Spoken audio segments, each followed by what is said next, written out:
Hello, my friends. So, I wanted to give you the update on the passive hydroponics system. I know it's looking a little bit dark, but actually, it's been raining. So, I put together the hydroponic system, which actually took a little more time than I thought it would take. And I made some discoveries. This hydroponic system actually doesn't grow from seed. When I opened the box, the instructions were actually inside the box, not on the outside. And nowhere on the box did it say seedlings, not seeds. And if you look, it actually says on here, do not plant seeds directly into the salad box. Seedlings starts can be grown in plug trays or purchased from your local garden center. So once I saw that, I was like, oh no, I'm in big trouble because I don't have seedlings or starts right now. So that's a problem. So I had to actually go to Home Depot. And actually, I kind of thought that I would improvise. So this is what I did because the other problem, well, let's get back to the improvising. First of all, they didn't have a lot of the things that I wanted to grow. Right now, a lot of the big garden centers are closed or not near my house. So I went to Home Depot. They have a lot of what they call bistro lettuce selections right now, which are like the fancy lettuces, which is not really what I want to be growing because they're not great for hot weather. But beggars can't be choosers. So I thought I would try growing from seed anyway.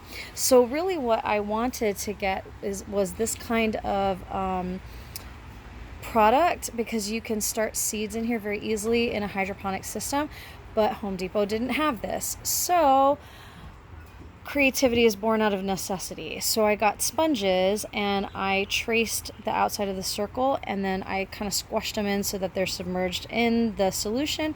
And you can see in there, hopefully you can see because I know it's getting a little bit dark, I've got my seeds in the middle and I'm hoping that they will sprout. I mean, hydroponic systems are supposed to grow seeds, so I'm gonna do that. Now, what I found a little bit challenging is that once you get your starter, so this here is kale, which is what I also am growing from seed. You can see here, I've got lettuce, kale, spinach, and then I've got some arugula.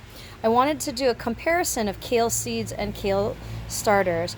The instructions say that you're supposed to rinse off all of the soil. Well, that's actually really challenging, and you know, friends, that when we're out in the garden we say we got to be really gentle with roots. Well, I was trying to rinse very gently and actually it's really challenging. So you're supposed to use these wraps, and actually they look just like Pellon, like the kind of Pellon that you would get from the fabric store.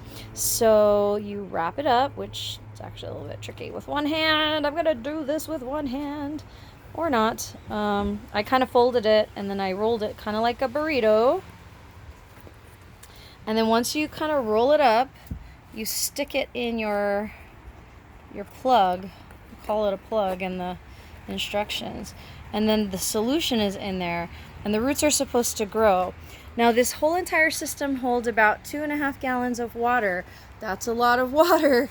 So it's really important that you put it wherever you want it to be, because once you put the water in, it's really heavy. Now, fortunately, I put it on a rolling wire rack, so I've got some mobility, but it's pretty heavy. So we'll keep some tabs on it, and I'll let you know how my progress is. These guys should grow the way the instructions say because I did this part correctly. I'm curious to see if I can actually grow from seed, even though the instructions say not to. So that's going to be the big experiment. So anyway, that's all for now. See you later, navigators.